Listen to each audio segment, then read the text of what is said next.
وہی لوگ ناکام ہیں۔ گزشتہ آیت کے اندر حق تعالیٰ جل شانہ نے مشرکین کے ایک اعتراض کا جواب دیا تھا۔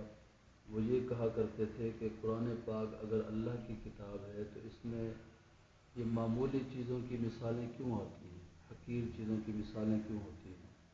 مچھر کی مثال ہے، مکھی کی مثال ہے، مکڑی کی مثال ہے۔ اگر یہ اللہ کی کتاب ہوتی تو اس میں ایسی مثالیں نہیں ہونی چاہیے تھی۔ اصل میں یہ انہوں نے اس لیے کہا تھا، اس سے پہلے اللہ نے قرآن پاک میں چیلنج دیا کہ تم اس جیسی کوئی صورت لے کر آؤ۔ اگر تم یہ کہتے ہو کہ قرآن پاک کسی انسان کا بنایا ہوا کلام ہے تو تم بھی اس جیسی کوئی صورت لے کر آؤ، تم بھی تو انسان ہو۔ تو وہ لوگ اس سے عاجز آ گئے اور قرآن پاک کا مقابلہ نہیں کر سکے۔ تو اب قرآن پاک کے مقابلے میں کوئی صورت تو نہیں لا سکے، لیکن انہوں نے ضد میں آ کر طرح طرح کے اعتراضات شروع کر دیے۔ ایک اعتراض یہ کیا کہ قرآن پاک میں ایسی مثالیں کیوں ہیں، حقیر چیزوں کی کیوں مثالیں موجود ہیں؟ تو اس میں اللہ تعالیٰ نے فرمایا کہ یہ جو قرآن پاک میں مثالیں بیان کی جاتی ہیں، یہ مثالیں ایسی ہیں کہ یضل بہ کثیرا ویہدی بہ کثیرا، بہت سے لوگوں کو تو اس سے ہدایت ملتی ہے اور بہت سے لوگ اس سے گمراہ ہو جاتے ہیں۔ اس کی مثال ایسے ہے جیسے حکیم الامت مولانا اشرف علی تھانوی رحمۃ اللہ علیہ نے اس کی مثال دی ہے سمجھانے کے لیے۔ فرمایا کہ اس کی مثال ایسے ہے جیسے ایک آدمی، ایک ڈاکٹر ہو، ایک آدمی کی دکان ہو، چشموں کی دکان ہو، جس کی نظر کمزور ہو جاتی ہے، جا کر اس سے شیشے اپنے نظر کے مطابق ڈلوا لیتا ہے، چشمہ پہن لیتا ہے۔ تو ایک شخص ایسا ہے کہ وہ اس کی نظر بھی کمزور ہے، وہ جا کے کیا کرتا ہے، دکان میں شیشے اٹھا کر اپنی آنکھوں میں چبھوتا ہے، بار بار اپنی آنکھوں میں چبھوتا ہے، جس سے اس کی آنکھیں خراب ہو جاتی ہیں۔ وہ شخص جو دکاندار ہے، یہ جو شیشے بیچ رہا ہے، چشموں کی جس کی دکان ہے، وہ اسے کہتا ہے، وہ شخص پوچھتا ہے کہ یہ شیشے کیوں ہیں؟ تو وہ کہتا ہے کہ لوگوں کی تو آنکھیں ٹھیک کرنے کے لیے ہیں اور تمہاری آنکھیں خراب کرنے کے لیے۔ اس کا مطلب یہ نہیں بنتا کہ وہ یہ کہہ رہا ہے کہ یہ شیشے ہی خراب ہیں۔ اصل میں اس کو استعمال کرنے کے اعتبار سے، استعمال کرنے والے کے اعتبار سے اس میں جو کچھ آتا ہے، کئی لوگوں کو فائدہ ہوتا ہے اور کئیوں کو نقصان ہوتا ہے۔ تو اسی طرح قرآن پاک جو ہے، اللہ نے تو اس کو کتاب ہدایت بنایا ہے۔ یہ قرآن پاک کے ذریعے سے کبھی بھی ضلالت اور گمراہی نہیں آ سکتی، لیکن کچھ لوگ اس کو غلط استعمال کرتے ہیں۔ اس لیے وہ لوگ جب قرآن پاک کو مس یوز کرتے ہیں تو اس وقت ان کے لیے بھی یہ ضلالت کا باعث بن جاتا ہے۔ تو اس لیے فرمایا یضل بہ کثیرا، بہت سارے لوگ اس سے گمراہ ہو جاتے ہیں۔ اور دوسری بات یہ ہے کہ اس طرح کی جو مثالیں قرآن پاک میں آتی ہیں تو اس سے قرآن پاک کی عظمت میں کوئی فرق نہیں آتا، یا اللہ کی عظمت میں فرق نہیں آتا، کیونکہ مثال تو بیان کی جاتی ہے سمجھانے کے لیے، اور جس کی مثال بیان کی جائے تو یہ اس کی تحقیر ہوتی ہے۔ جب یہ معمولی مثالیں ہیں، مچھر کی، مکھی کی، بتوں کی یہ مثالیں دی گئی ہیں تو یہ ان کی تحقیر ہو رہی ہے، قرآن پاک کی کوئی تحقیر نہیں ہو رہی، اللہ کی اس میں کوئی تحقیر نہیں ہو رہی۔ اور فرمایا اس کے ساتھ جو فاسق لوگ ہیں وہ گمراہ ہو جاتے ہیں۔ اور فاسق لوگ کیا ہیں؟ الذین ینقضون عہد اللہ من بعد میثاقہ، ایک ان کی نشانی یہ ہے کہ اللہ تعالیٰ کے وعدے کو وہ توڑ دیتے ہیں، اللہ تعالیٰ کے ساتھ جو عہد و پیمان جو باندھا ہوا ہے اس کو توڑ دیتے ہیں، اس کو نبھاتے نہیں۔ یہ اللہ تعالیٰ کا کون سا وعدہ ہے جو اس کو نہیں نبھاتے؟ مفسرین فرماتے ہیں یا تو اس سے مراد عہد الست ہے، عہد الست سے مراد وہ وعدہ ہے جو سب ارواح سے اللہ تعالیٰ نے لیا تھا۔ الست بربکم قالوا بلی، سب سے پوچھا تھا کیا میں تمہارا رب نہیں ہوں؟ تو سب نے بیک زباں ہو کر کہا تھا بلا، کیوں نہیں، آپ ہمارے رب ہیں۔ جو عہد الست ہے یہ وہ مراد ہے۔ بعض لوگ یہ اشکال کر سکتے ہیں کہ عہد الست تو ہمیں یاد بھی نہیں ہے، کہ ہمیں پتہ ہی نہیں ہے کہ ہم نے ایک وعدہ کیا تھا۔ تو اصل میں وہ ہماری کمزوری ہے، ورنہ بعض صحابہ کرام ایسے ہیں کہ وہ کہتے ہیں ہمیں ابھی تک یاد ہے، جیسے حضرت علی المرتضیٰ رضی اللہ تعالیٰ عنہ۔ حضرت علی فرماتے ہیں کہ مجھے عہد الست مجھے یاد ہے، جب اللہ نے عہد دیا تھا تو اللہ نے ایسے لوگوں کو جو اللہ نے جن کو ذہانت اعلیٰ درجے کی عطا کی تھی، ان کا فہم اعلیٰ درجے کا تھا، تو ان کا جو ذہن ہے وہ ان میں اب تک وہ چیزیں محفوظ ہیں۔ تو اللہ تعالیٰ نے یہ وعدہ لیا ہے، اگر وعدہ نہ بھی یاد ہو تب بھی انسان کو بتا دیا گیا ہے کہ تم ایک وعدہ کر چکے ہو، وعدہ بار بار قرآن پاک میں یاد دلایا جا چکا ہے کہ یہ وعدہ تم کر چکے ہو، اس وعدے کو نبھاؤ، وہ عہد مراد ہے۔ یا مفسرین یہ فرماتے ہیں کہ اس عہد سے مراد وہ ہے جو ہم نے کلمہ پڑھا ہے۔ جب ہم نے کلمہ پڑھا لا الہ الا اللہ محمد رسول اللہ، ہم وعدہ کر چکے ہیں کہ ہم اللہ کے علاوہ کسی کی عبادت نہیں کریں گے، سب کچھ اللہ تعالیٰ جو ہے، لا الہ الا اللہ، کوئی معبود اللہ کے علاوہ نہیں ہے۔ تو جب ہم یہ وعدہ کر چکے ہیں تو پھر ہم اس وعدے کو نبھائیں، ہم غیر اللہ کے آگے نہ جھکیں، غیر اللہ کے سامنے جا کر اپنی حاجات نہ پیش کریں۔ اللہ تعالیٰ ہم کو توفیق دے۔ الحمدللہ۔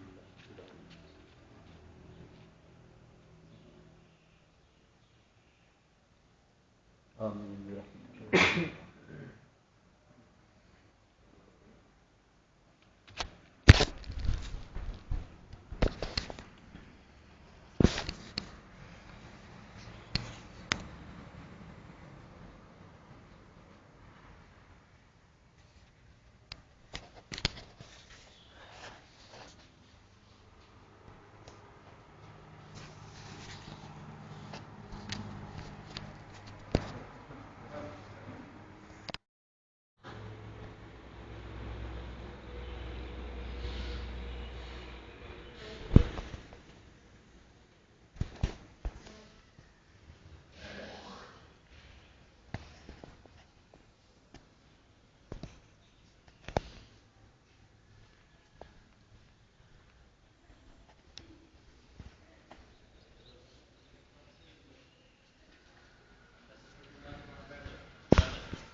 يا قوم لكم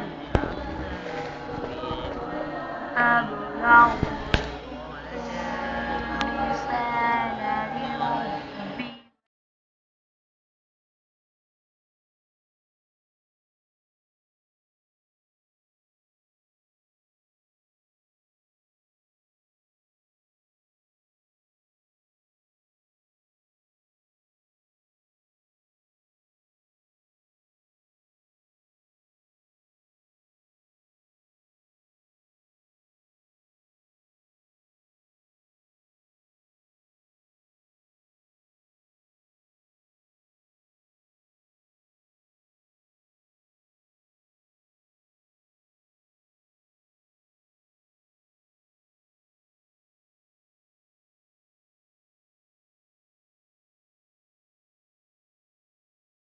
اللہ تعالیٰ کے بھیجے ہوئے بہت سے انبیاء کرام علیہ السلام بندوں کو سیدھی راہ بتانے آئے۔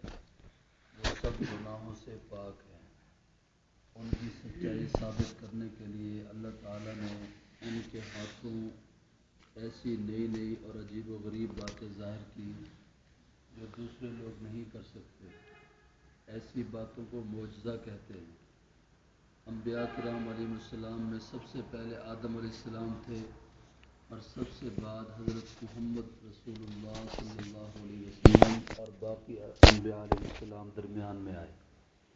ان میں بعض بہت مشہور ہیں، جیسے حضرت نوح علیہ السلام، ابراہیم علیہ السلام، اسحاق علیہ السلام، ایوب علیہ السلام، موسیٰ علیہ السلام، ہارون علیہ السلام، زکریہ علیہ السلام، یحییٰ علیہ السلام، عیسیٰ علیہ السلام، الیاس علیہ السلام، الیسع علیہ السلام، یونس علیہ السلام، لوط علیہ السلام، ادریس علیہ السلام، ذوالکفل علیہ السلام، صالح علیہ السلام، ہود علیہ السلام اور شعیب علیہ السلام۔ یہ انبیاء کرام سے متعلق یہاں یہ بیان کیا گیا ہے کہ وہ بالکل سچے ہیں اور ان سے کوئی گناہ ہوتا ہی نہیں ہے۔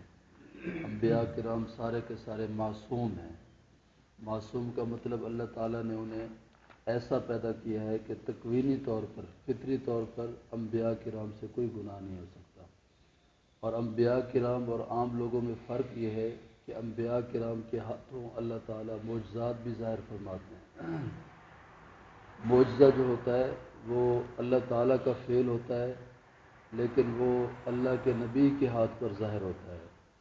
اللہ کا نبی اس میں خود مختار نہیں ہوتا ہے، اللہ کی طرف سے ایک معجزہ دیا جاتا ہے، وہ اس کے ہاتھ پر ظاہر ہوتا ہے۔ بسم اللہ الرحمن الرحیم۔ قال یا آدم انبئہم باسمائہم، اللہ تعالیٰ نے فرمایا اے آدم انبئہم باسمائہم، ان چیزوں کے نام بتلاؤ۔ فلما انبأہم باسمائہم، جب حضرت آدم علیہ السلام نے ان کے نام بتا دیے تو اللہ تعالیٰ نے فرشتوں سے فرمایا الم اقل لکم، میں نے تمہیں کہا نہیں تھا کہ میں غیب جانتا ہوں، آسمانوں اور زمین میں سے جو غیب ہے، وَأَعْلَمُ مَا تُبْدُونَ وَمَا كُنتُمْ تَكْتُمُونَ، اور جو تم ظاہر کرتے ہو، جو تم چھپاتے ہو، میں وہ سب جانتا ہوں۔ وَإِذْ قُلْنَا لِلْمَلَائِكَةِ اسْجُدُوا لِآدَمَ، جس وقت ہم نے فرشتوں سے کہا کہ سجدہ کرو آدم علیہ السلام کو، تو سب نے سجدہ کیا لیکن ابلیس نے نہیں کیا۔ ابا واستکبر، اس نے انکار کر دیا اور تکبر کیا، اور وہ کافرین میں سے ہو گیا، کافروں میں سے۔ وَقُلْنَا، اور ہم نے کہا اے آدم رک جاؤ تم بھی اور تمہاری بیوی بھی جنت میں، اور کھاؤ اس میں سے جو تم چاہو جہاں تم چاہو، ولا تقربا هذه الشجرہ، لیکن اس درخت کے قریب نہ جانا، تم ظالموں میں سے ہو جاؤ گے۔ حضرت آدم علیہ السلام کی خلقت کے بعد اللہ تعالیٰ نے آدم علیہ السلام کی فضیلت اور عظمت کو سارے فرشتوں پر ظاہر کرنے کے لیے، آدم علیہ السلام کی صلاحیتوں کو سب کے سامنے واضح کرنے کے لیے اللہ تعالیٰ نے ایسا کیا کہ تمام چیزوں کے نام بتلائے۔ حضرت آدم علیہ السلام نے ہر چیز کا نام تو ضبط کر لیا لیکن فرشتے ضبط نہ کر سکے۔ پھر جب اللہ تعالیٰ نے فرشتوں کے سامنے آدم علیہ السلام سے پوچھا کہ وہ نام بتلاؤ، تو آدم علیہ السلام نے وہ سارے کے سارے نام فر سنا دیے، لیکن وہ فرشتے نہ سنا سکے۔ ان سے جب پوچھا گیا تو سب فرشتوں کے سامنے انسان کی عظمت اور فضیلت واضح ہو گئی۔ اب فضیلت کے واضح ہونے کے بعد اللہ تعالیٰ نے ایک تو فرشتوں سے کہا کہ تمہارا اعتراض کرنا بے جا تھا، تم نے کہا تھا کہ انسان کو پیدا کرنے کا فائدہ نہیں ہے، وہ زمین میں فساد مچائے گا۔ ایک تو اللہ تعالیٰ نے یہ فرمایا کہ میں بہتر جانتا ہوں، مجھے معلوم ہے کہ انسان میں کتنی عظمت ہے، اور پھر اللہ تعالیٰ نے حکم دیا فرشتوں کو کہ اسجدوا لآدم، آدم کو سجدہ کرو، تو سب نے آدم علیہ السلام کو سجدہ کیا لیکن ایک ابلیس نے نہیں کیا، اس نے انکار کر دیا اور تکبر کیا۔ اس سے ایک بات یہ معلوم ہوئی کہ انسان کو، آدم علیہ السلام کو تمام مخلوقات سے افضل پیدا کیا گیا ہے، اس لیے انسان جو ہے وہ اشرف المخلوقات ہے۔ اور دوسری بات یہ ہے کہ آدم کا اور انسان کا سب سے پہلا دشمن وہ شیطان ہے، اس سے یہ بات بھی معلوم ہوئی کہ شیطان انسان کا سب سے پہلا دشمن ہے۔ اور اسی طرح یہ کہا جاتا ہے کہ سب سے پہلے انسان سے جس نے حسد کیا ہے وہ شیطان ہے۔ شیطان نے اللہ تعالیٰ سے کہا تھا کہ آپ جو ہے مجھے حکم دے رہے ہیں، حالانکہ خلقتنی من نار وخلقتہ من طین، آپ نے مجھے تو آگ سے پیدا کیا، اسے مٹی سے پیدا کیا، آگ اوپر کو اٹھتی ہے، مٹی نیچے بیٹھی ہوتی ہے، آپ نے اس کو میرے اوپر کیسے فضیلت دی؟ تو سب سے پہلے حسد شیطان نے کیا۔ اور اسی طرح شیطان نے سب سے پہلے تکبر کیا، تکبر کی جو بیماری ہے، تکبر کا گناہ، یہ بھی سب سے پہلے شیطان نے کیا۔ اس نے اپنے آپ کو بڑا سمجھا، انسان کو حقیر سمجھا، تو انسان کا سب سے پہلا دشمن بھی یہی شیطان ہے۔ چنانچہ دوسری آیت میں اللہ تعالیٰ کا ارشاد ہے، فرمایا ان الشیطان لکم عدو فاتخذوہ عدوا، شیطان تمہارا دشمن ہے، تم اس کو دشمن ہی سمجھو، کیونکہ وہ ازل سے ہمارا دشمن ہے، آدم علیہ السلام سے دشمن چلا آ رہا ہے، اور اس نے یہ عزم کا اظہار بھی کیا تھا کہ میں ہر ایک کو لأغوینہم اجمعین، میں سب کو گمراہ کروں گا۔ اللہ تعالیٰ ہم سب کو شیطان کے شر سے بسم اللہ الرحمن الرحیم،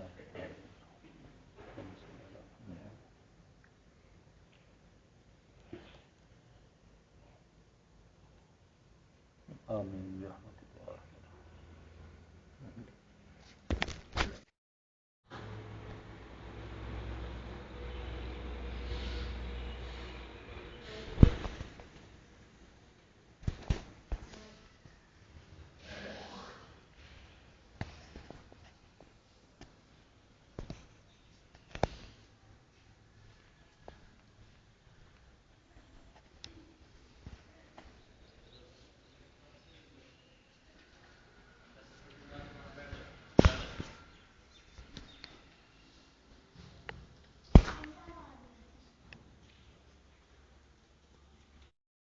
يا قوم لكن